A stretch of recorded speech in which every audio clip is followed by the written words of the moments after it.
a sleek and secure French twist on medium length hair using a 4-inch grip-tooth comb.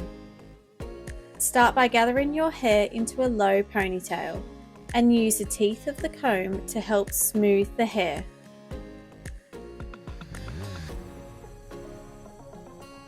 Twist the ponytail together and up towards the top of the crown, ensuring you tuck the twist into itself. Depending on the length of your hair and layers, fold the remainder of the hair down and tuck into the base of the twist.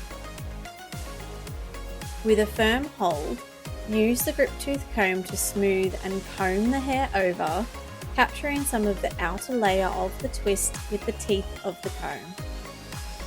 How much hair gets captured within the comb at this stage will depend on the thickness of your hair.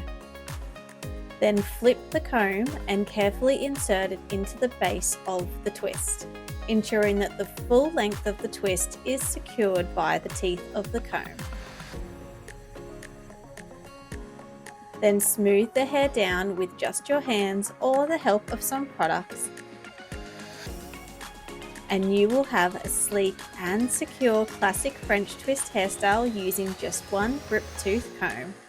Subscribe to the YouTube channel for real-time, step-by-step instructional hair tutorials using this product and many more. Available and proudly made in the USA by Good Hair Days, a woman-owned, family-operated hair accessories manufacturer since 1996.